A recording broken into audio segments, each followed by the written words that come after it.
Siento, perdido. Ahí va la pata.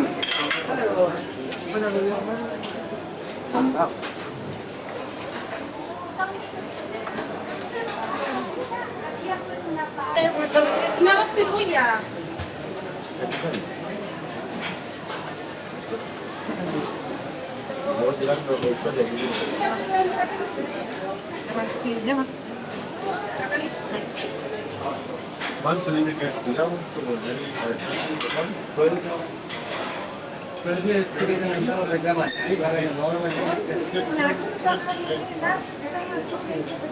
Coca-Cola va a llegar entre medio. No importa, está bien. Sí, Ya.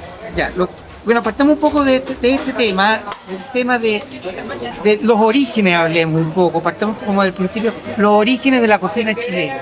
¿Ya? ¿Qué es esto de la cocina chilena? Gracias. Bueno, siempre caracterizar una cocina es muy complejo, ¿ya? Porque intervienen demasiados elementos y como todos comemos, todos podemos opinar también respecto a esto. Entonces, yo voy a hacer hagamos una diferencia entre lo que puede ser una visión antropológica más conceptual y otra que tiene que ver más como con lo que las personas sienten. Desde un punto de vista más conceptual, uno puede definir una cocina por 4 elementos, ¿ya? Un primer elemento tiene que ver con el paisaje, ¿ya? Los productos, alguien decía eso, los productos del paisaje puestos en la cazuela. Bueno, ahora con las transformaciones, la globalización, más bien tenemos que hablar de los productos del mercado puestos en la cazuela, ¿ya? Pero el tema, ¿me entiendes? ¿No? Paisaje, producción, etc. Ese es un elemento. Un segundo elemento tiene que ver con saberes técnicos, ¿ya? La cocina implica tener ciertos conocimientos de las técnicas culinarias, ¿sí? Entonces, todas las culturas tienen determinado tipo de conocimiento sobre técnica. Entonces, ese es el segundo elemento que define la cocina. Pero un tercer elemento que es muy importante tiene que ver con los principios de condimentación. Vale decir, ¿qué es lo que le da un sabor al plato? ¿Ya? Y entonces uno caracteriza, posiblemente uno se coma, ¿no es cierto?, una cazuela en el norte y una en el sur, y el principio de condimentación va a estar funcionando porque uno va a decir, esto no es como la cazuela de la zona central, por ejemplo. Bueno, y un cuarto elemento y muy importante, y es que la antropología se preocupa mucho, tiene que ver con las ideologías, con la simbólica, ¿ya? Con los discursos que existen sobre la alimentación. Todas las culturas, todas tienen un discurso sobre la alimentación y este discurso pasa por temas de salud, por temas, por ejemplo, religiosos, por temas políticos, ¿ya? Y es lo que nosotros llamamos las ideologías de la nutrición. Bueno, entonces cuando uno toma ya todos estos elementos y los pone dentro de un contexto determinado, ¿no es cierto?, se puede hablar del origen de las cocinas, pero todas las cocinas se transforman. O sea, no podemos decir, ¿me entiendes? Hay una cocina chilena que tiene 3000 años porque bla, bla, no. O sea, hay diversas cocinas chilenas a lo largo de la historia, de acuerdo, ¿no es cierto?, a todos estos elementos que yo te estoy hablando. Los paisajes han cambiado, las producciones han cambiado. ¿Te fijas? Si pensamos en lo que era el mundo prehispánico, obviamente el tipo de productos que habían no es el mismo que va a ocurrir, ¿no es cierto?, en la época colonial y el que ocurre ahora.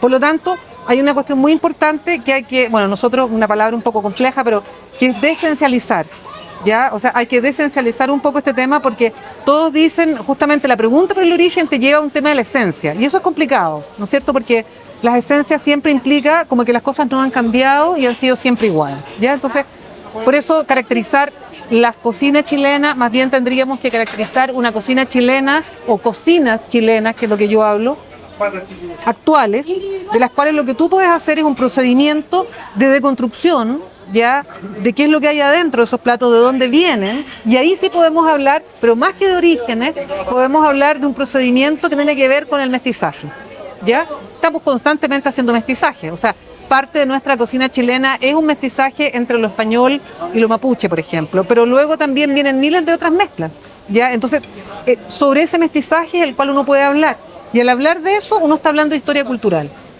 ¿ya? Porque cuando penetran determinados productos adentro de la cazuela, me estoy refiriendo a la olla, ¿ya? Cuando entran adentro de la olla, hay una historia económica, hay una historia política que está allá adentro, ¿no? Entonces, el proceso de construir, que es lo que yo hago en este libro, tiene que ver con eso, ¿sí? Con conocer esas historias. Por lo tanto, orígenes, no me atrevería a hablar. O sea, es un mestizaje, es decir, va evolucionando en el tiempo. Siempre, O sea, el origen siempre. es el origen del hombre, en realidad, la comida, Por supuesto, es la cultura. la cultura. O sea, es la cultura. O sea, lo que pasa, y eso es lo importante, ¿no? Ahora, en términos de empezar a diferenciar, ¿no es cierto?, las distintas áreas en las que tú expresaste que están integradas en la cocina.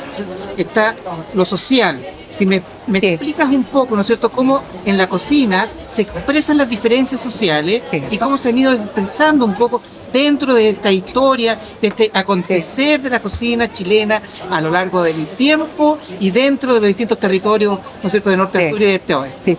Antes, una cosa que creo que es importante decirla, bueno, ustedes después editan nosotros. Sí, sí, sí. Una cosa que es Ya te lo importante. sabes todo. Ya. ¿Ah? Ya te lo sabes todo. Sí. Una corta. sí. No, sí.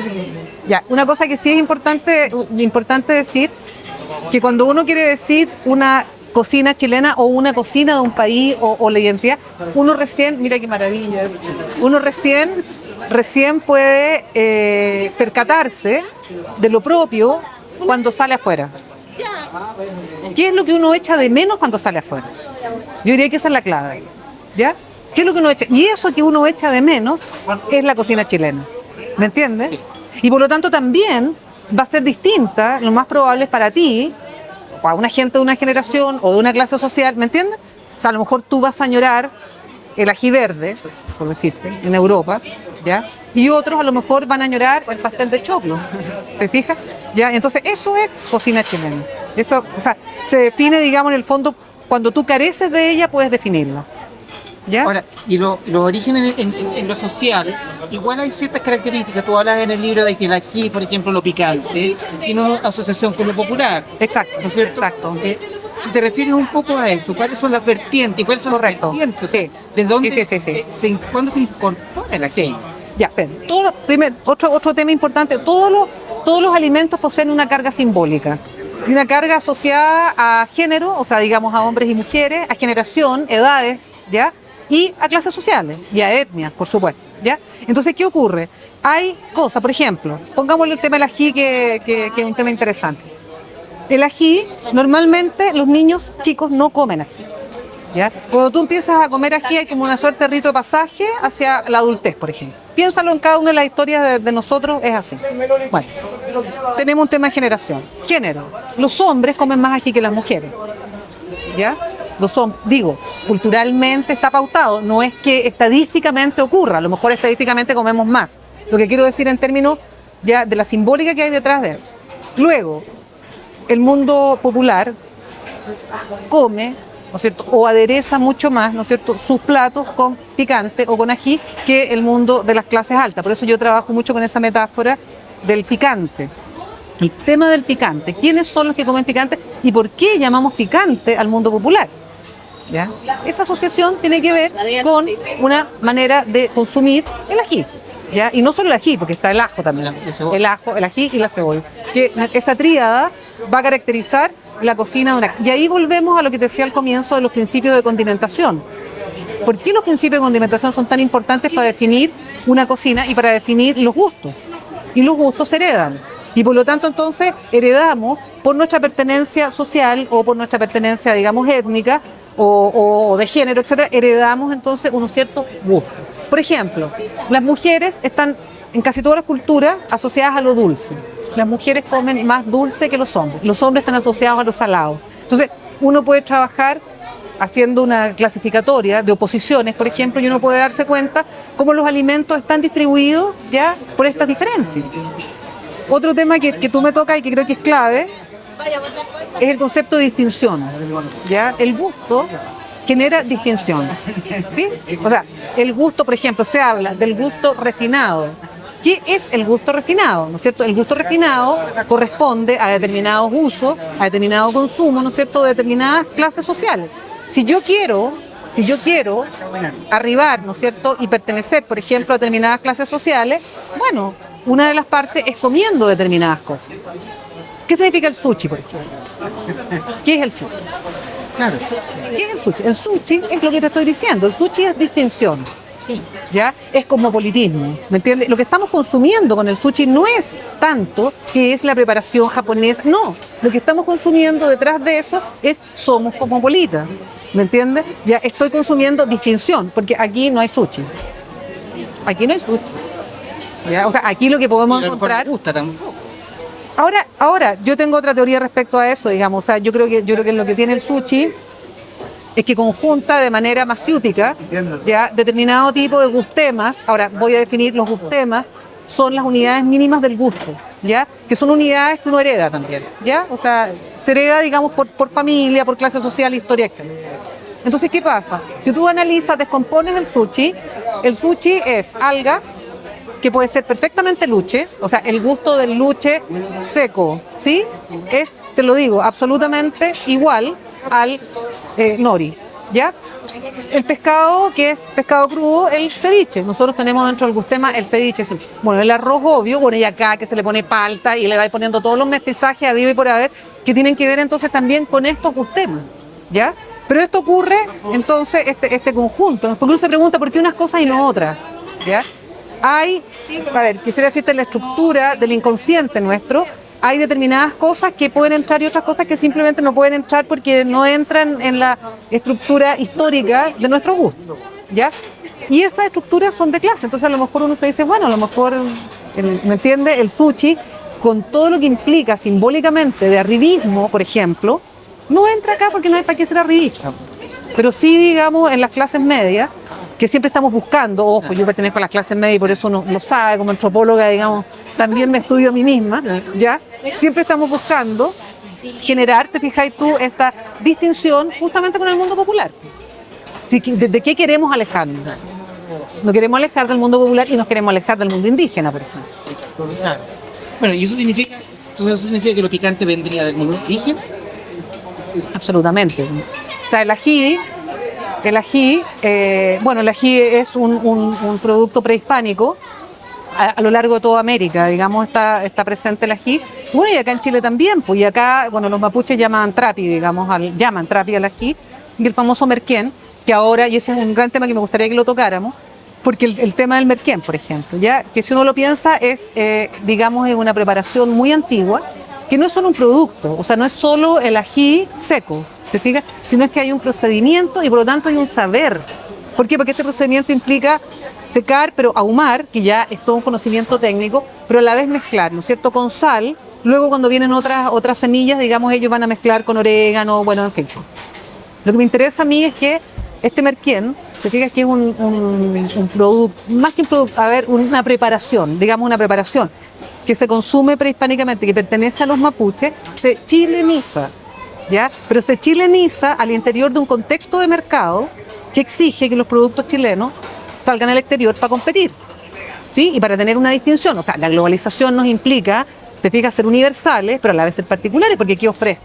Bueno, entonces ofrece el merquén, ¿ya? Que es este tema de lo picante. Y entonces, cuando esto adquiere y empieza a adquirir como una connotación mediática, y los chefs y en la alta cocina y tal se usa, entonces los chilenos arribistas que somos, que lo hemos tenido toda la vida en la mano, entonces, bueno, ahora pues incorporemos el merquén. Y se le echa merquén a todo, o sea, porque ya es el uso y abuso del merquén. Pero tras eso hay otro tema, que es el tema de los patrimonios intangibles. O sea, todas las cocinas por las características que te dije antes, tienen un patrimonio cultural que es intangible. Y es intangible porque obviamente tú puedes repetir una receta, pero nunca va a ser una igual a la otra. Nunca, no existe. Bueno, entonces cuando uno se pregunta por el patrimonio merquén, te fijas, por el patrimonio merquén, ¿qué pasa con la exacción de los saberes al mundo indígena?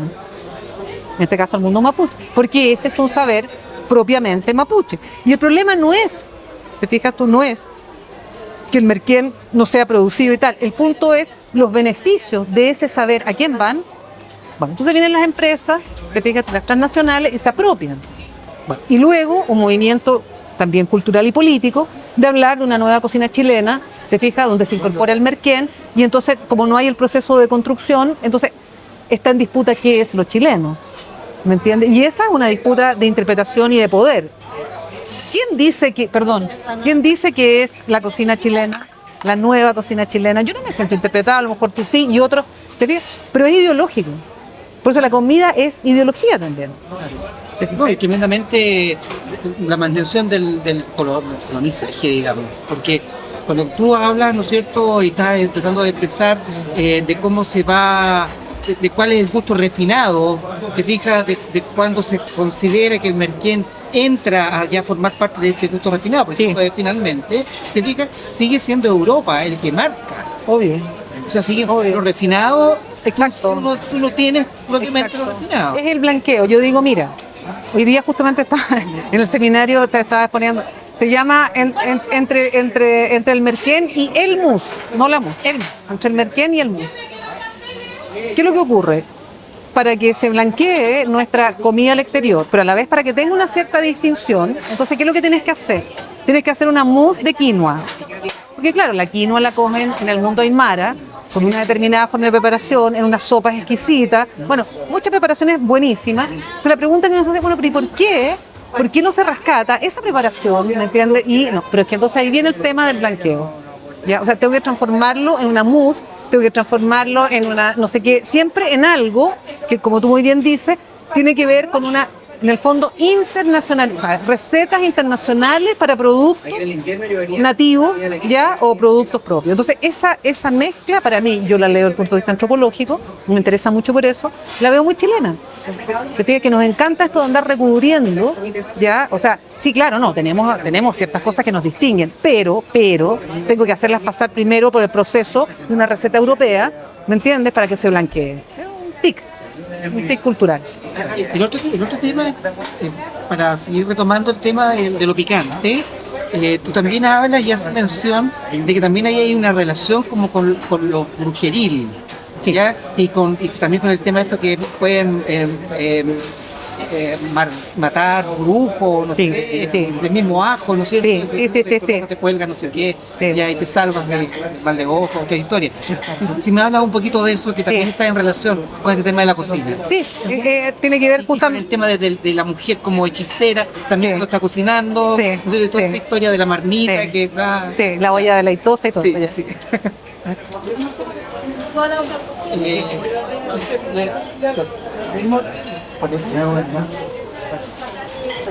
Ya me siento agotada. Ayer, por ejemplo, quedé con 3 niños, la guagua, mi mamá, mi hijo, ando casi loca. Tenía tiempo de cocinar hoy día. Sí, pues, no hay tiempo. Pero a usted le toca permanentemente cocinar. Sí, todos los días. ¿Su marido no cocina? Mi hermano, pero es maestro pastelero, hace pasteles en Ah, qué bien. Qué bien. ¿Y a dónde? ¿En qué lugar? en el Chichanrí tuvo muchos años, ahora Ah. tiene su puesto de... Ya, en el Che Sanri, fíjate, genial. Gracias. Oye, y, ¿Está rico también? sí, pues la humita, esto es fantástico. ¿Y usted el pastel de choclo lo hace así como ese o Este, igual? igual. Y ese tiene pasas y tiene... No, hasta aquí no me ha salido ni una pasita, eso es Ya. de menos y a mí me gustan harto las pasas. Sí, pues, sí. Pero lleva todo lo demás, lleva huevo, o sea, hasta la aceituna tampoco la veo, no sé, estará por ahí, no sé. ¿Y pieza de pollo tiene? ¿De pollo? Sí, ahí de pollo. Tan caro, sí, 2.000 pesos. Claro, pues. Porque estaban Claro. 500, no sé quién Claro. no baja. Y es con el, sí, pues el de eso le iba a decir que el choclo está súper caro. Bajado, ¿no? Sí. ¿Y usted también lo hace en vasija así de greda? Sí, o en una grande de greda. Y ahí reparto la porción. Claro. Le pone primero abajo el pino, primero el pino y después va poniéndolo. Después va a poner las presas de Sí. pollo.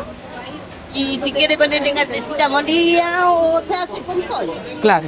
Se pone ¿Y el no le hace un sofrito? ¿Ah? ¿Le hace un sofrito con cebollita o algo? No. pinito. En el pino, ya. Se llama. ¿Y no le pone ají de color ahí? No me gusta el ají de color. No, ¿y por qué? Maña, porque no me gusta, nunca Ya. me gusta. Ni a los porotos nunca le he puesto. Tampoco, porque le da un gustito rico. Todos me dicen lo mismo. Sí. A mí nunca me ha gustado. ¿Y a su marido no le gusta? Tampoco. Me gusta un ají blanquito. Y que eso le da el color, te fijas, da el color. Sí, El color. eso es súper importante. Ponerle color. Hay que ponerle un poquito de color. Ustedes son de afuera. Ah, y un Ustedes poquito son de picante. afuera. No, queda fuera de acá, más chilena que los porotos. Sí, pues de Que aquí. la humita. ¿Ah? Que la humita.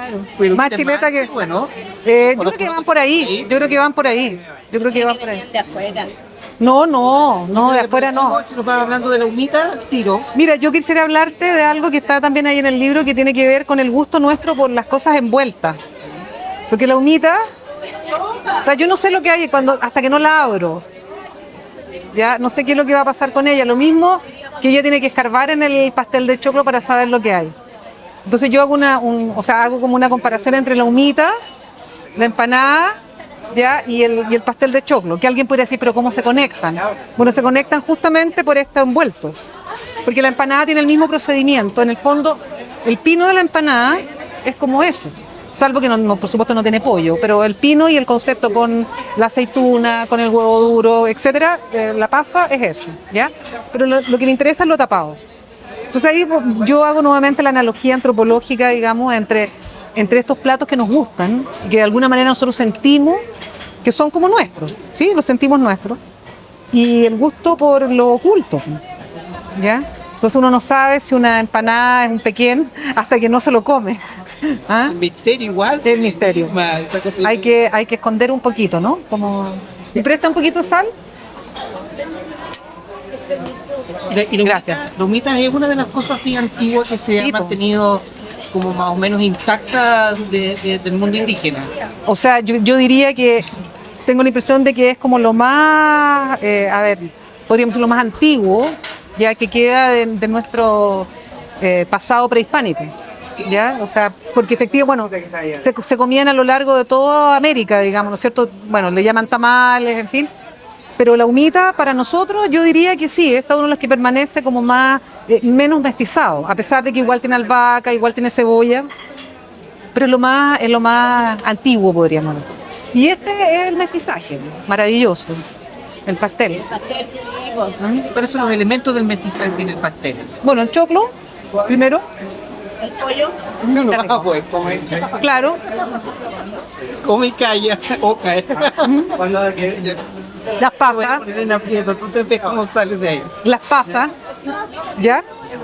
O sea, el mestizaje tiene que ver con una crema, digamos, de choclo de maíz, que es muy antigua, pero que se va entonces a mezclar ya con todos estos otros elementos que trae el mundo español. Y ahí se genera, por eso yo digo mestizo, digamos. Porque son productos y son ciertos procedimientos que se juntan.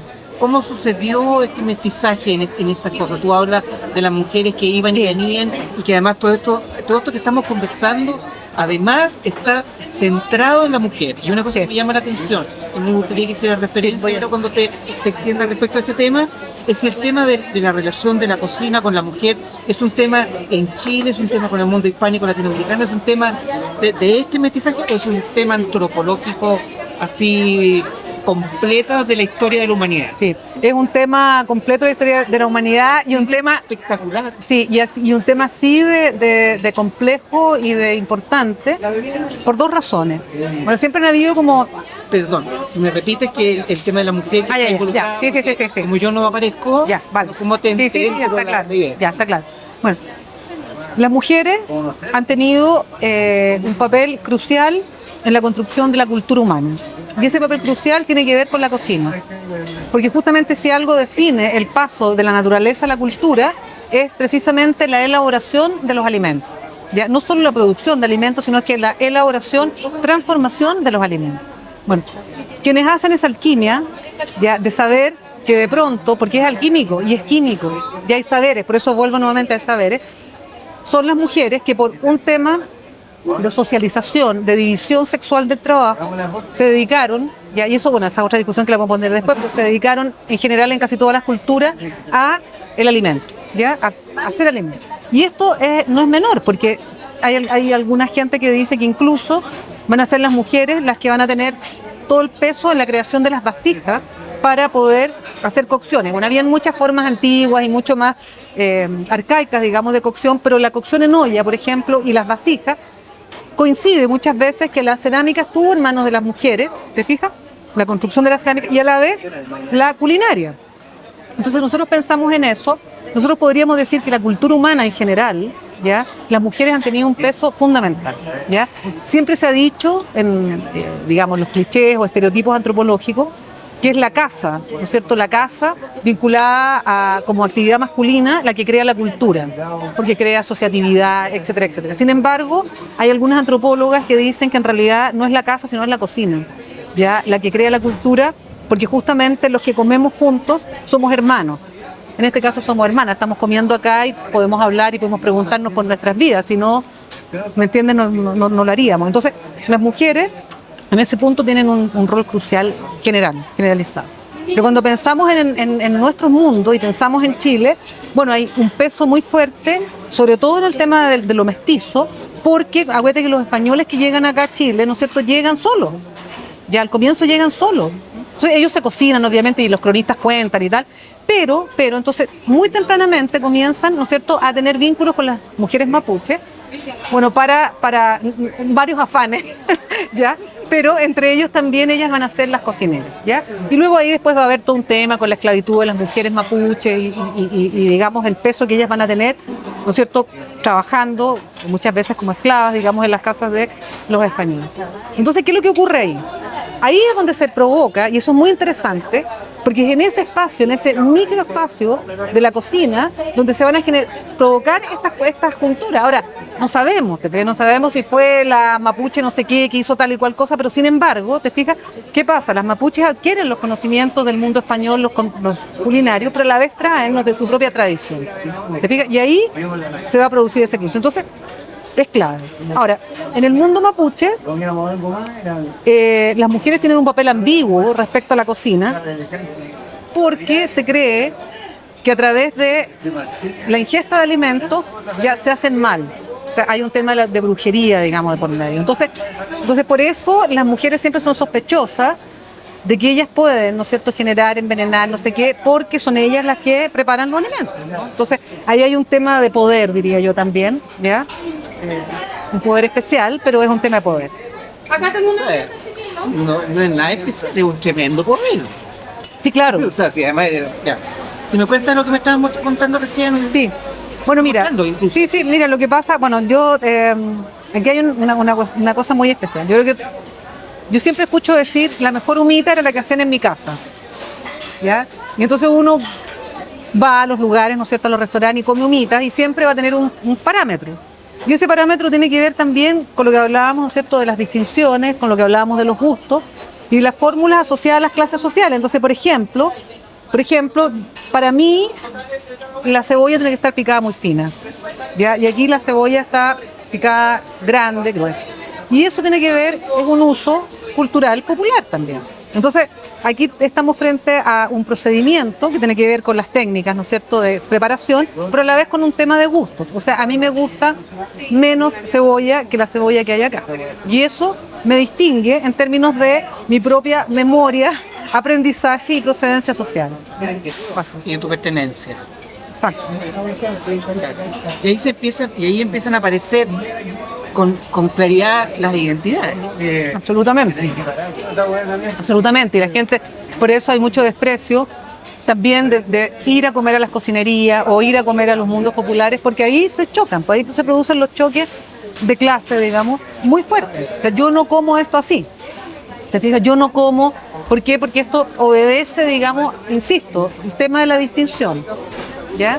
También es al revés, o sea, de los sectores populares, sobre todo los hombres, vienen a comer acá, te fijas, van a despreciar ir a comer en un lugar que le van a dar poquitito. Pero obvio, por supuesto.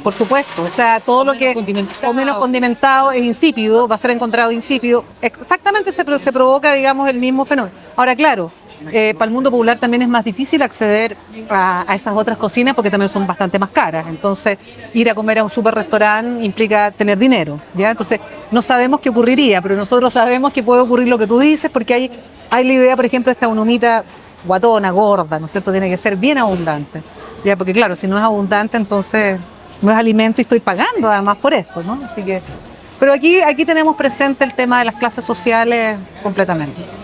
Retomemos el tema de la ¿cómo se llama? De esta olla.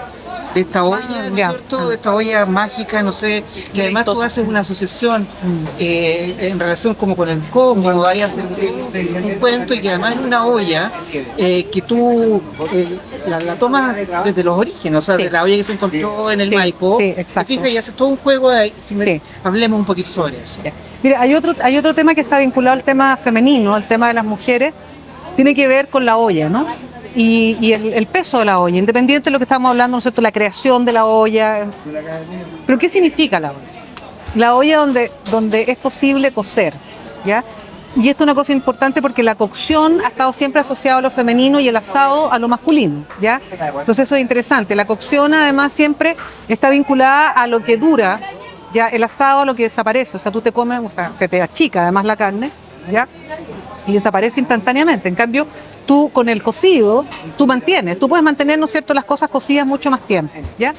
Pero entonces, además, uno piensa en términos más metafóricos, ya las guaguas se producen adentro de estas ollas úteros, ya donde la vida se cocina también ahí. Y ahí hay caldos, hay líquidos, ¿sí? Y hay nutrientes, ¿ya? O sea, eso es el útero, ¿no? Entonces, yo hago primera analogía, ¿no es cierto?, que es el tema cuando hablo de juego con la idea de la olla cósmica, digamos, ¿no es cierto? Porque en la olla, y por eso es muy importante la cazuela, después vamos a hablar de ella, en la olla se juegan muchas coordenadas simbólicas muy importantes que están vinculadas a la vida, a lo femenino, a todo esto que hierve, a lo que bulle, ¿sí? Y a lo que se transforma. Ya, pero cuando tú metes las cosas adentro de la olla, se van cambiando, se van transformando. O sea, algo que era crudo se transforma en cocido. Bueno, entonces, la olla como primera metáfora, digamos, ¿no es cierto?, de la cultura, pero a la vez también este vínculo con lo biológico, del útero, ¿ya? Entonces, ¿qué ocurre? Yo puse en mi libro La olla deleitosa porque hago un juego ya con un relato que existe, digamos, y antes era mucho más profuso que ahora, pero que un relato de la zona central y del sur que habla de una ciudad deleitosa, ¿ya? Una ciudad donde los árboles, ¿no es cierto?, van a producir los frutos más maravillosos a tu mano y tú los sacas y vuelven nuevamente a regenerarse, ¿ya? Donde los chanchos andan asados, ¿no es cierto?, corriendo para que tú te los comas. Donde las ensaladas ya están hechas en los vergeles, o sea, ¿ya? Y todo se renueva. Entonces, esta idea, te fijas tú, de la abundancia alimentaria fue algo que a mí me pareció interesante porque cuando tú creas esa idea de la abundancia alimentaria es porque, bueno, tienes precariedades, ¿ya? O sea, hay algo que carece, ¿no es cierto? Entonces uno genera todo este mundo, este Edén, digamos, este Edén de la cocina. Bueno, entre paréntesis, esta olla, la ciudad deleitosa es preciosa porque hay ríos de aguardiente, vertientes de vino tinto, ¿ya? Entonces es realmente el paraíso del comensal. Entonces yo junté estas dos ideas con un tercer elemento, que es un elemento arqueológico, que es una olla que fue encontrada por dos arqueólogas, ahí en la zona del río Maipo, que es una olla muy, muy, muy interesante porque tiene dos características importantes. Una es de cerámica, ¿sí? Pero a la vez está recubierta por una turba que, según estas arqueólogas, hace las veces como de un termo para mantener caliente, ¿sí?, el alimento. Es un elemento muy importante. Pero el segundo importante, primero encontramos los alimentos distribuidos por capas, ¿ya? Pero lo interesante es la mezcla de los elementos. Tienes pato, que es cormorán, digamos, ¿no es cierto? Pato, o sea, estamos hablando de ave. Luego una capa que es de almeja, ¿sí? Y una tercera capa que es de caracoles. Entonces, si tú piensas, bueno, primero, el tema de la cocción por capas, que tiene que ver con el tema del curanto, que tiene que ver con varias cosas que a nosotros nos gusta, como esas capas también. Siempre nos gustan las capas, ¿ya? Pero tiene que ver con esto que yo digo que nuestra mezcla, que nosotros tenemos muchos platos, ¿no es cierto?, que donde se mezcla mar y tierra, ya, que es, ¿no es cierto?, el pato, a la vez la almeja, a la vez los caracoles, y habla también de un paladar, o sea, esto que podemos decir, no, si es que aquí no hay tradiciones, que aquí no sé qué. Bueno, yo te diría, mira, ahí hay una tradición de un paladar, ya, que era capaz de degustar esa mezcla, ya, de alimentos. Entonces, a mí me alucinó mucho, no. No, bueno, yo creo que el pescado obviamente es algo que nos distingue e incluso es como que hay un estereotipo de los extranjeros, ¿no es cierto?, con que Chile, el pescado y los mariscos. O sea, ese es como, bueno, y efectivamente hay una profusión y una cantidad y efectivamente sí, los pescados tienen un sabor X y X, digamos, distinto. Y el gran tema que tenemos ahora es que la gente consume muy poco pescado.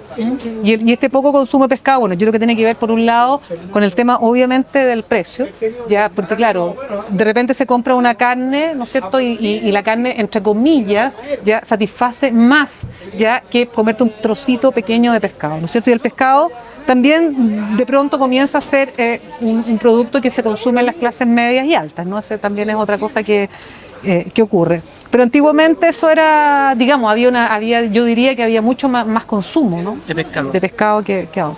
Bueno, y aquí, no sé, pues tiene ulte. El urte. Tiene ulte. Fresquito. El ulte es la raíz del cochayuyo, ¿ya? Cochayuyo tiene una raíz, ¿no es cierto?, verde y es ulte. Bueno, en el pasado se comió muchísimo. Ulte se come en ensalada, con cebolla, es muy rico. Y bueno, y el cochayuyo que no he visto en este minuto acá, pero el cochayuyo también tiene una larga duración. Y bueno, yo creo que es una de las grandes riquezas que tenemos y también de miles de preparaciones de cochayuyo. Pero el problema es que está desacreditado. Ya, o sea, está como desprestigiado el cochayuyo por dos razones, diría yo. Una, porque para cocinarlo obviamente tienes que tener un poco más de tiempo porque requiere que sea remojado el día anterior y todo. Y por otro lado, porque su gusto también digamos, es fuerte, es un gusto que de alguna manera uno lo podría asociar al yodo, a los piures, a los erizos, tiene algo, un parentesco con eso. Pero en el pasado fue de un consumo muy, muy amplio. Yo creo que esa es una de las cosas que podríamos, entre comillas, rescatar. Ya, porque ya que hablamos de salud y de todas esas cosas, efectivamente tanto el ulte, el cochayuyo, el luche poseen una cantidad enorme de nutrientes y mucho más sanos que cualquier otra cosa. Pero nuevamente es de consumo popular. El cochayuyo en muchas regiones está asociado al indígena, por ejemplo, está asociado a los mapuches. Acá se consume como muy subterráneamente. Ya, por lo mismo yo creo que no vemos mucho cochayuyo, pero sí en otros lados hay. Y efectivamente los pueblos indígenas consumían antes de llegar a los países. Absolutamente, pues el ulte, el luche, el cochayuyo eran parte como fundamental de la dieta, de la misma manera, bueno, que sobre todo en los pueblos costeros, digamos, todo lo que tenía que ver con los mariscos, obviamente también con los pescados, ya era consumo normal.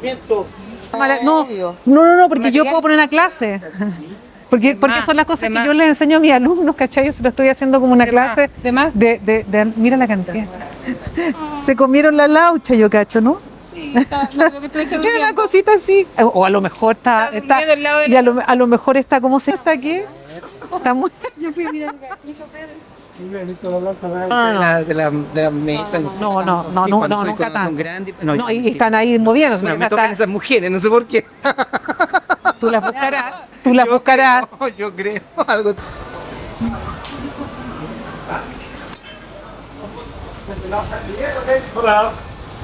Bueno, acá ya no sabe. Aquí hay una deconstrucción. Aquí nosotros tenemos que suponer que esto viene de un pollo, ¿no? Porque justamente la modernidad alimentaria trae un poco esta idea. Aquí hay que suponer que esto es pollo, podemos saber, o sea, no sabemos realmente. O sea, se dice ahí filete de pollo, pero... Y eso es parte, digamos, de la globalización y parte de la modernidad alimentaria es esto, ¿no? Y esto es también lo que genera, entonces, lo que yo decía, todas estas patologías también, ¿no? Donde, bueno, ¿qué es lo que estamos comiendo? Y si no sabemos lo que comemos, no sabemos lo que somos. ¿Qué pasa ahí en términos antropológicos con la persona cuando empieza a no saber, se maquiniza? Claro, o sea por un... humaniza. Claro, se empiezan a perder, por eso yo creo que empieza a perder sentido todo lo que hemos hablado un poco, ¿no es cierto?, del gusto de las cosas. Ya no es lo mismo, ¿no es cierto?, tener un conejo entero que tener unos pedacitos de conejo, no es lo mismo, ¿ya? Es como un horror, ¿no es cierto?, al animal completo, ¿ya? Entonces esta cosa de fragmentar, despedazar, ya es como para hacer, nuevamente tiene que ver con toda esta ideología de lo limpio, lo light, es como para hacernos los lesos que en realidad hemos matado al pollo, hemos matado al conejo y todo lo que hay detrás de la cadena productiva, digamos, ¿no es cierto?, que nos lleva a solo ver, digamos, una alita o un pedacito, ¿no? Puras pechugas. Exacto. Por ejemplo, antiguamente uno veía, ¿no es cierto?, como el animal entero era desprezado. Entonces ahora nosotros vemos puros pedazos nomás. Eso ya ocurrió en un lugar aséptico, cerrado, que no lo vemos. ¿Fijas? Bueno, el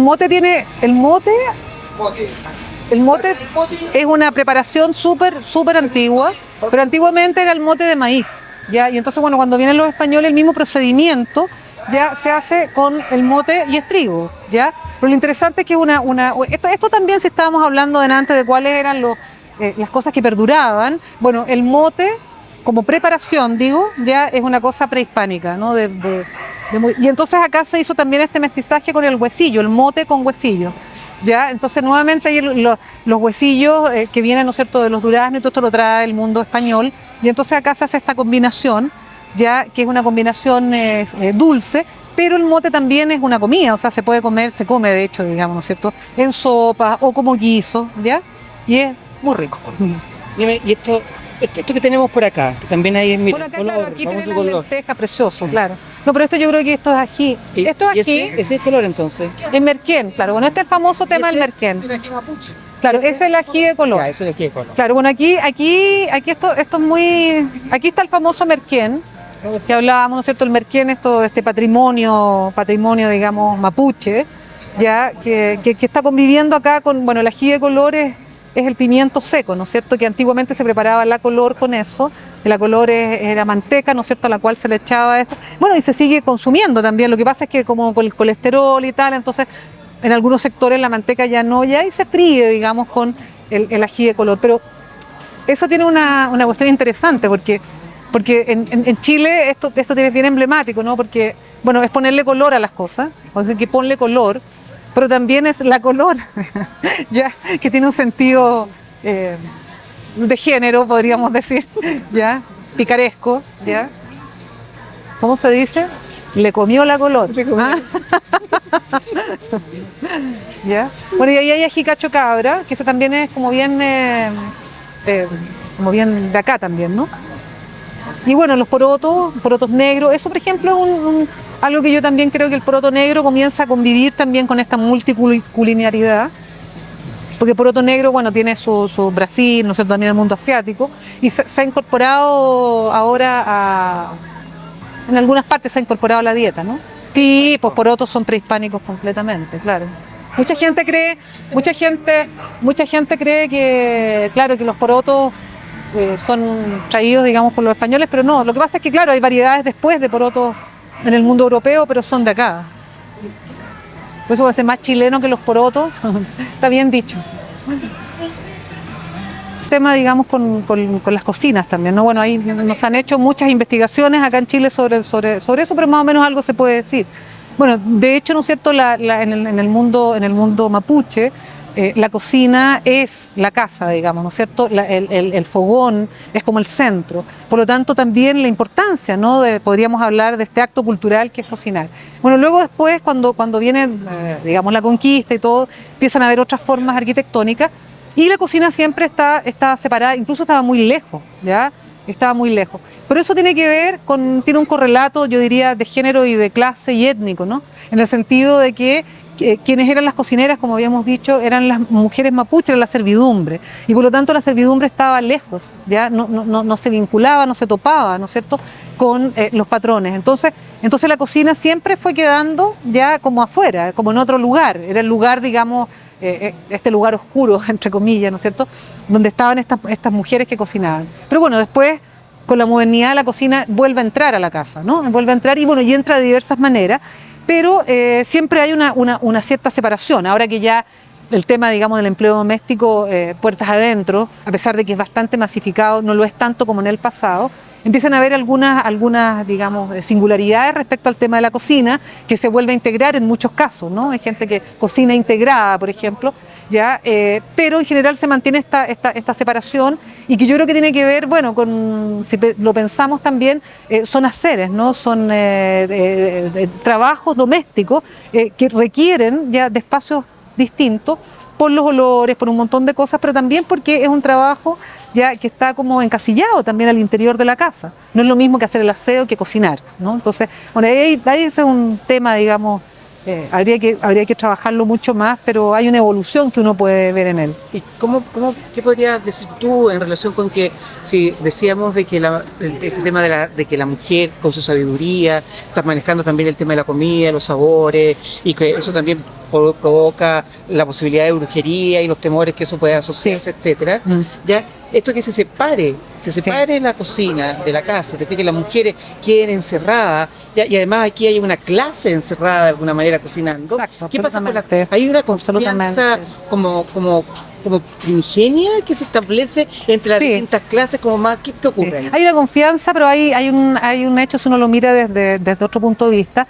A ver, lo que se produce generalmente como las cocineras, digamos, pertenecen o a etnias distintas o a clases sociales distintas, lo que ocurre ahí, entre comillas, es una resocialización, ¿ya? Es decir, las mujeres se resocializan en los usos de los patrones, ¿ya?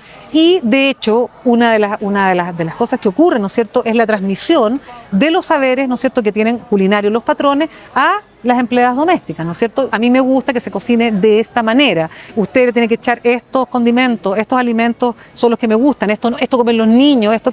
Entonces es una resocialización, ¿ya? Ahora, el tema de la confianza justamente, y es muy interesante porque muchas veces los conflictos y las tensiones que se producen con las empleadas domésticas o las trabajadoras de casa particular, es estos choques, ¿no? O sea, cocinaba horrible, ya dejaba el arroz pegado, ya esas típicas cosas. O no, a la cazuela le ponía, qué sé yo, no sé, mucho ají o le ponía... Entonces, la cocina justamente, ya sé que tú me preguntabas de la confianza, como la confianza en el que cocina, obviamente que ahí tiene que haber un acto, ¿no es cierto?, una confianza extrema, porque lo que hablábamos, ¿no?, podemos realmente morirnos a través del consumo de determinados alimentos. Pero entonces ahí lo que hay también es, voy a poner entre comillas, es como también una domesticación, una realfabetización, si pudiéramos decirlo en esos términos, de los usos de una clase social a otra. Colonizar. Pero a la vez también, y aquí es lo interesante, a la vez también se provoca el traspaso, porque no es solo, te fijas tú, lo que el mundo dominante, llamémoslo así, o los patrones, ¿no es cierto?, van a imprimir en las empleadas, sino que también a su vez las empleadas pueden perfectamente, ¿no es cierto?, traer algún tipo de cultura culinaria que también se impone o se adopta, ¿no es cierto?, en las casas. Entonces ahí hay un juego que es interesante.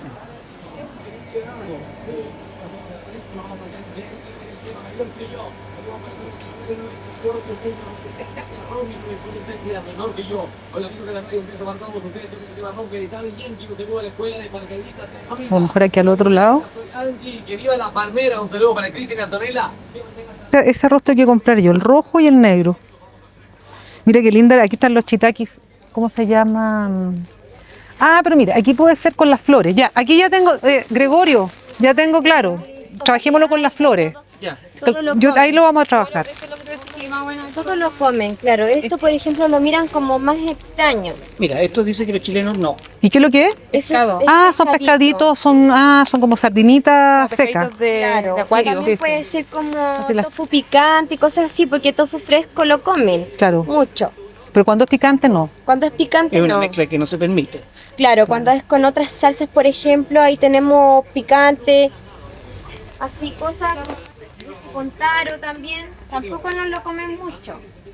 Pero Ajá. todo lo demás, sabes que los chilenos ahora, como hay muchos restaurantes, Sí, esas ya han cosas, aprendido. ya comen mucho, entonces ellos se atreven a cocinar hartas cosas. Por eso que ya conocen casi todas las cosas acá y compran de todo.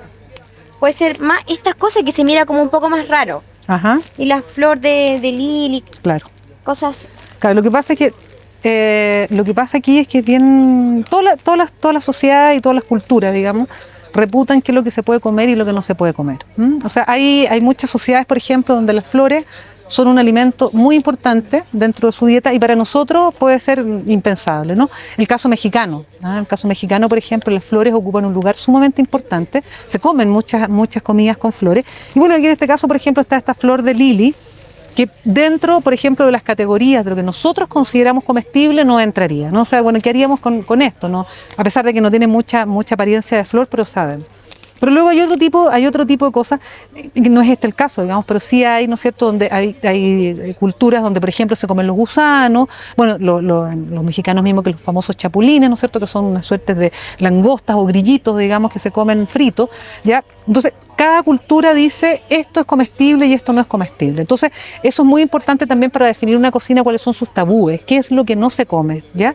Pero ahora, nuevamente con el tema de la multiculinariedad, ya nosotros hemos empezado a admitir ciertas cosas dentro de nuestros gustos. Ahora, eso no significa que las pongamos como cocina o comida cotidiana. Sí las podemos comer en un restaurante, las aceptamos y todo, pero a lo mejor todos los días comer flores nos puede parecer, digamos, no entra, digamos, dentro de nuestras coordenadas y de nuestros parámetros de lo que es un alimento o no. Y ahora, ¿y el hombre qué papel juega en la cocina? Y además con el devenir del tiempo. Bueno, mira, generalmente son dijimos son las mujeres las que crean, digamos, este arte culinario. Pero bueno, como al pasar el tiempo se van transformando las valoraciones de las tareas que se le asignan a hombres y a mujeres, antiguamente podríamos hablar de que existía mucho más complementariedad. Ya, digamos, los haceres femeninos y los haceres masculinos podían tener una valoración más o menos similar. Sin embargo, cuando se provoca la revolución industrial, esto se transforma y hay un mundo público y un mundo privado, en donde el mundo privado, que está vinculado a las mujeres, a lo doméstico, a la cocina, a todo lo que tiene que ver con la reproducción cotidiana, se desvaloriza. Entonces los hombres no tienen vínculo con la cocina porque los hombres van a tener vínculo con lo que es el trabajo en el mundo público y lo que es traer, entre comillas, el sustento, ya traer dinero, digamos, para que justamente esta economía doméstica se reproduzca. Entonces, ¿qué es lo que ocurre? Como en la sociedad, y esto espero que se transforme, ya pero todavía sigue funcionando, en la sociedad siempre lo público ha estado asociado a lo masculino. Entonces, ¿qué es lo que ocurre? Los hombres en la cocina, cuando los hombres están en la cocina, son chefs. Cuando las mujeres están en la cocina, son cocineras, ¿ya? Y los chefs son los que tienen vínculo mediático, son los que aparecen, incluso los chefs aparecen como los grandes creadores de las nuevas cocinas, el Ferran Adrià, ¿cierto?, en Barcelona, en fin, tienes el mismo, voy a poner acá Rodríguez en Chile, no es la misma escala, digamos, de Adrià, pero bueno, dentro de lo que es la nueva cocina chilena, pero son hombres, ¿no es cierto? Sin embargo, cuando uno analiza que lo que yo hago, ¿no es cierto?, y cuando uno comienza a investigar lo que ocurre con las creatividades propias, ¿no es cierto?, de las mujeres en la cocina, bueno, eso no es reconocido, eso es reconocido en la casa. O sea, oye, pero fantástico, mi mamá o no sé qué inventa unos platos maravillosos, o mi mujer, ¿no es cierto?, oye, tiene una capacidad creativa fantástica, pero eso no es reconocido. Entonces, en el mundo público va a ser el chef, ¿ya? Y el chef el que aparece entonces, y entonces ahí yo creo que los hombres comienzan a tener un vínculo más positivo con la cocina en la medida justamente en que está el modelo este de los chefs, pero no tanto la cocina para la casa, sino es que la cocina como medio de alcanzar, entre comillas, el éxito a nivel público. O sea, afuera. Afuera. Y el tema de las piedras, que yo creo que sería el último tema que trajeron, es de China, me lo trajeron a mí de China y un poquito más grande, y era como mediado, ¿no? Pero dijimos, si es China y la usan, usémosla, y la empezamos a usar y funciona Perfecto. perfecto y se mantiene igual. O sea, entonces, por eso yo cacho que es un bonito ejemplo, digamos, Sí. porque tiene que ver con el té, además que Sí. tenemos el té, la once es té, la Sí, tardecita es té, sí. el tecito es mucho más que El tecito. ahora se está metiendo el cafecito, pero el tecito tecito es bueno. fundamental, el tecito. Tomémonos un tecito. Claro. Mira, aquí yo creo que hay Voy a alejar. de lo que son las creaciones, los utensilios, ¿no? Los utensilios tienen una gran historia, digamos, pero a mí me parece que aquí, por ejemplo, cuando uno ve esto, ¿qué evoca uno? O sea, uno piensa, ¿no es cierto? Bueno, una agua hervida, ¿ya? Pero esa agua hervida, ¿cómo se hierve? ¿Se hierve en qué? Una tetera, ¿no es cierto? O se hierve de qué manera, con gas, con leña o con piedra, ¿ya? Porque hay muchas formas, digamos, culinarias, y sobre todo hay muchas formas culinarias en Chile, donde usan las piedras como combustible, ¿ya?, para preparar las comidas. Entonces, por ejemplo, en el norte de Chile podemos encontrar la calapurca, ¿ya?, que tiene una fórmula de cocción que dicen algunos arqueólogos que es como de las más ancestrales, porque hay una olla, ¿no es cierto?, donde se echan los alimentos y se depositan piedras calientes, hirviendo, y los alimentos se van cocinando, ¿no es cierto?, con esas piedras. Es una fórmula muy antigua. Pero ahora, en lo que uno ve, digamos, en la sociedad contemporánea, en el mundo andino, las piedras van a meterse dentro del plato y no dentro de la olla. Vale decir, se va a cocinar de la manera tradicional, digamos, a veces con leña o con gas, pero entonces en el plato se pone una piedra caliente, ¿ya? Bueno, estas son comidas además rituales que tienen que ver después de la fiesta, cuando la gente tiene que componer el cuerpo, ¿no? Bueno, si pensamos en el curanto también ya es una fórmula de cocción, ¿no es cierto?, en un hoyo en la tierra con piedras calientes, ¿sí? Esa es una fórmula. Y bueno, y por otro lado, nosotros tenemos otro uso, digamos, de las piedras, por ejemplo, en el chancho en piedra, ¿no es cierto?, que se muele y que es una piedra ya muy antigua, un mortero, que sirve, ¿no es cierto?, para un plato que se llama chancho en piedra. Entonces, eso es el tema de la piedra, yo creo que es muy importante, recorre todo Chile, y además creo que las piedras tienen todo un sentido también bastante potente, poderoso. No nos olvidemos, por ejemplo, la Gabriela Mistral, cuando le hablaban, siempre decía, bueno, qué cosa es lo que de Chile, ya ella más recordaba o tenía eran las montañas y las piedras. Nosotros tenemos un vínculo con la piedra muy importante. Y bueno, y en el caso de la cocina lo podemos ver de esa manera. ¿no? Y increíble, digamos, como hay ciertos usos, como por ejemplo los chinos en este caso, ¿no es cierto?, que mantienen con su cerámica, que antigua, etcétera, y estos son ciertos utensilios de uso actual. Sí, claro, absolutamente. Bueno, claro, y por eso son lo que podríamos decir utensilios de larga duración, ya que no han sido transformados, si bien pueden haber cambiado las formas algunas veces, pero siguen manteniéndose, ¿no? Y yo creo que nosotros también tenemos muchos de esos utensilios que también permanecen. Este elemento, ¿cómo lo dices tú exactamente? Algo como cósmico. Sí. ¿Cuál es la palabra? Cósmica, no, es que tiene que ver con lo cósmico, pero yo justamente lo que pasa es que ahí lo trabajo con otra preparación que es el estofado San Juan, donde hago, mira qué bonito el gato, la cagó. Qué personaje raro este gato. Lo que pasa es que cuando uno, el estofado San Juan Es todo un tema del cuento de los animales. es más fascinante, fascinante. Hace poco fui a hacer un trabajo con una población obrera en otro país que no tienen Soy tradición de la zona rural, ¿no? Tiene que ser así, claro. claro, y es que ojalá con chancho en piedra. Ya. Sí. Oye, pero el tema del ají me quedó dando vuelta. ¿Qué diferencia? Pero igual no, sí. Yo soy hombre, mujer, sí. Eso es lo que se llama la. Ya, no. Antes no podía, yo creo que igual.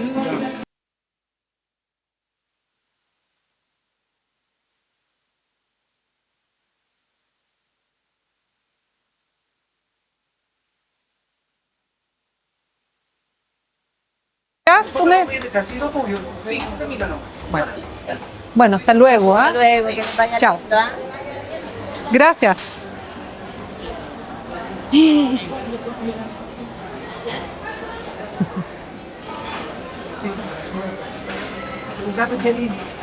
Maravilloso.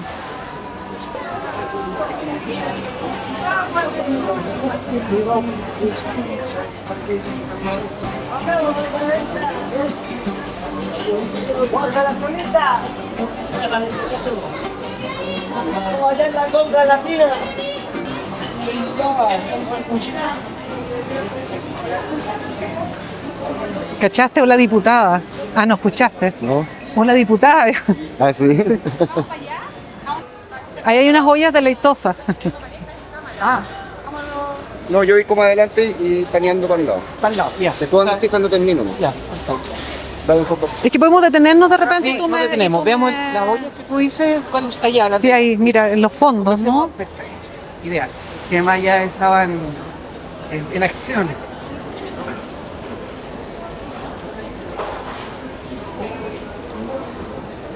Bueno, aquí hay una, aquí, Porque yo voy a andar sí, no, pero yo puedo armando. Sí.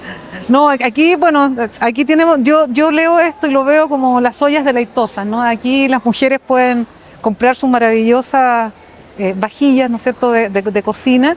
Y aquí es bien interesante porque uno ve, aquí por ejemplo uno pudiera decir, si uno quisiera estudiar, bueno, con qué se come, cómo se come, cuáles son los usos, digamos, respecto a las cocciones de los alimentos. Bueno, aquí podemos hacer toda una investigación ya, ¿no es cierto?, un estudio, ¿no? Entonces aquí, por ejemplo, tipos de ralladores, ya hay una, por ejemplo, esto sería re interesante saber qué es lo que es eso. Eso no se come. ¿Qué es lo que será? ¿Qué es lo que es esto? A 2,5. ¿Cómo? 2.500. ¿Y es para rallar qué? Repollo. Repollo. Aquí hay una invención increíble para rallar. Pero también zanahoria sirve. Sí. Fantástico. 2.500 pesos. Es tecnología popular, ¿no? O sea, que esto no es, esto sí es industrial, pero eso es invención popular. Claro, y en este tipo de olla es donde se hace la cazuela, famosa cazuela. Bueno, claro. Esto es como un fondo, ¿no? Estos son fondos aquí, claro. ¿Ya? Estos son fondos, bueno, son fondos bastante grandes. Yo diría que una cazuela ya más familiar se puede hacer con esa olla de allá. Este ya es como para cuando se hacen cosas más sociales. Cuéntame un poco la simbología que tiene la cazuela, este tema que tiene lo de los colores, de las piezas Sí. geométricas al interior, juntas pero no juntas.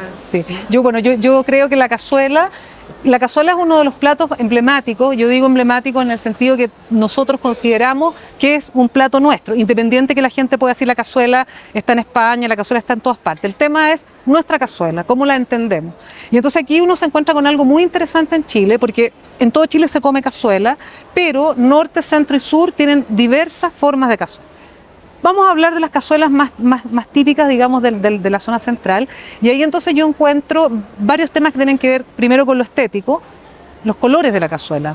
Los colores de la cazuela son tenues. Siempre la papa es blanca, el choclo amarillo. Bueno, cuando es pollo, ¿no es cierto?, más aún el arroz que es blanco, ¿no? Entonces ahí hay un juego de colores que yo creo que tiene que ver también con gustos, ¿no? O sea, la comida y la cocina también es estética y es lenguaje de colores y lenguaje, ¿no es cierto?, de forma geométrica. Entonces, se combina, por ejemplo, en la cazuela, bueno, tenemos, ¿no es cierto?, la forma de la papa, ¿sí?, que es una forma, digamos, podríamos decir redondeada, ¿ya? Tenemos el choclo también, pero a la vez tenemos, que nos gusta mucho a veces, ¿no es cierto?, con los porotos verdes, ya esa cosa verde maravillosa que va encima, ¿ya? Y queso cilíndrico alargado, ¿ya?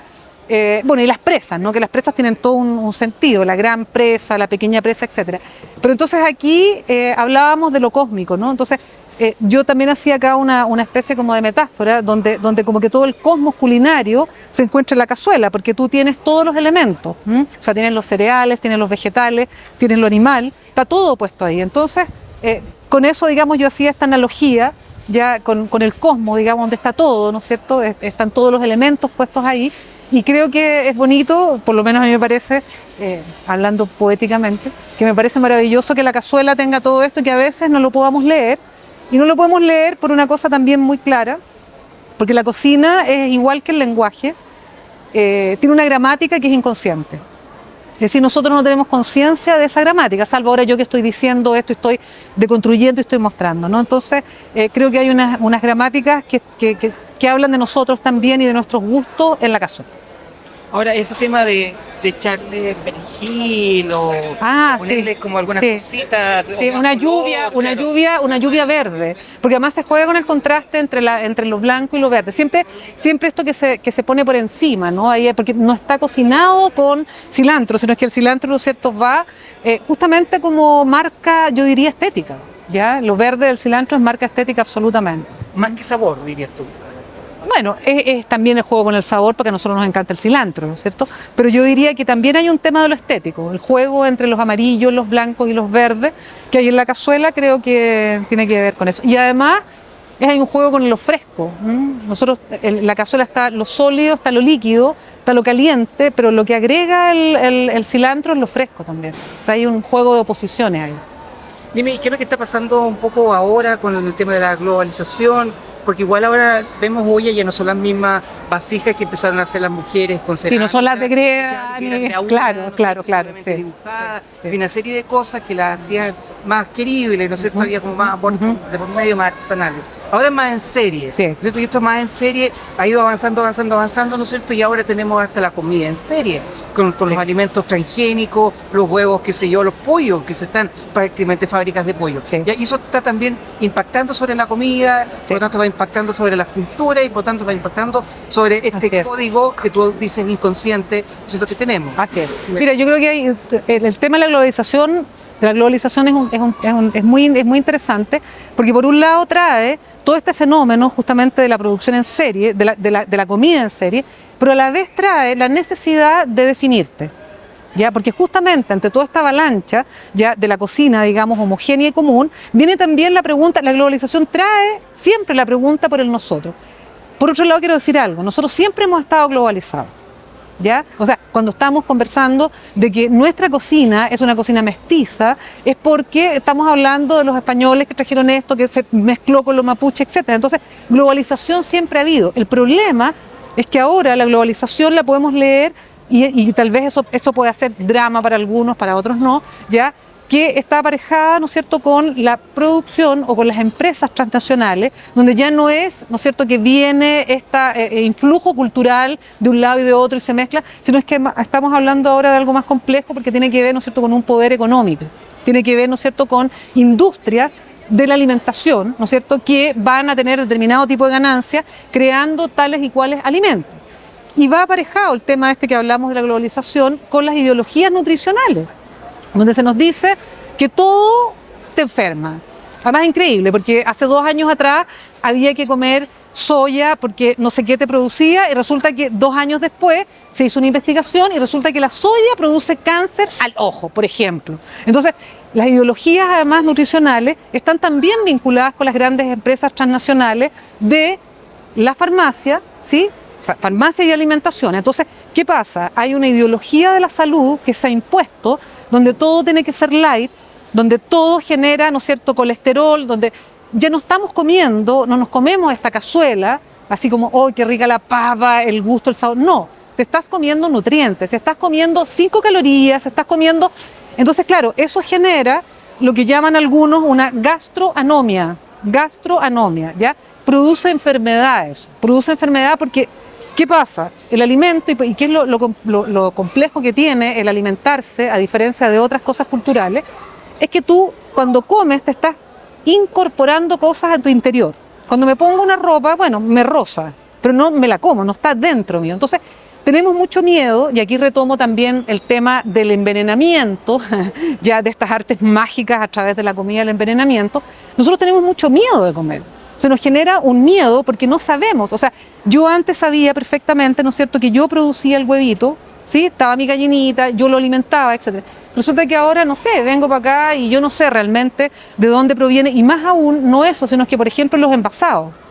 Yo tengo que hacer toda una abstracción, ¿no es cierto? Y no sé de dónde viene, y al no saber de dónde viene, bueno, puedo empezar, ¿no es cierto?, a tener muchas sospechas. Y si tenemos un discurso ya nutricional, que lo toman los medios de comunicación y todo, donde además me están diciendo, no, tiene que mirar el envase, porque posiblemente, si tiene, no sé cómo ahora hay todos unos rollos con las sacarinas y no sé qué, si tiene no sé cuánto de sacarosa, si tiene esto y lo otro, bueno, ¿qué ocurre? Entonces tú empiezas a generar patologías. Dentro de esas patologías, por ejemplo, bueno, la anorexia tiene muchas más, digamos, razones que estas, pero también tiene que ver con eso, y tiene que ver entonces con, además, un concepto cultural del cuerpo. O sea, antes era saludable y era fantástico. O sea, si tú estabas gordo, hablaba de que tenías plata, es decir, podías comer, te dabas banquetes. Bueno, pero eso es que ahora, ¿no es cierto?, para poder tener prestigio social, tienes que ser flaco, flaco, flaco, flaco.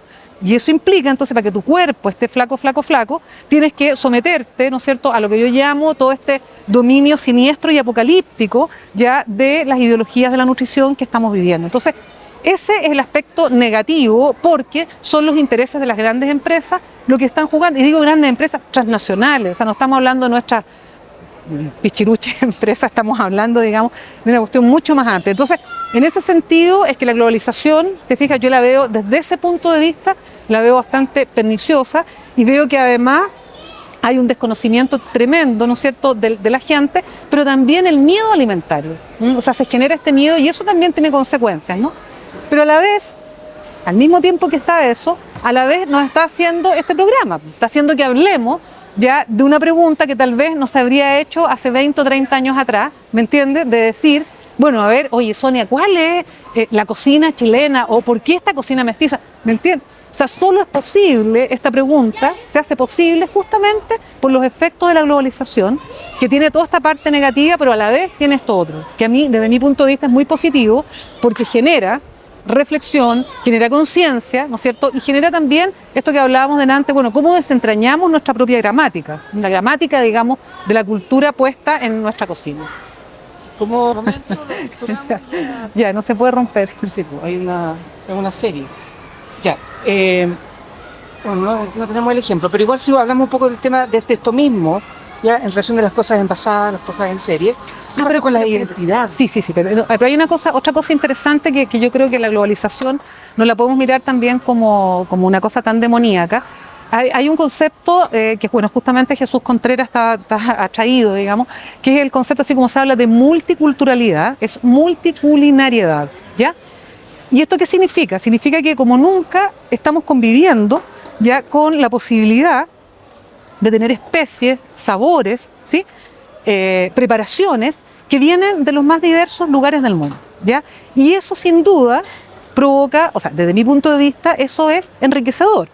te enriquece, porque es lo mismo como cuando tienes una enorme cantidad de novelas, ¿ya?, que provienen de culturas distintas, ¿sí?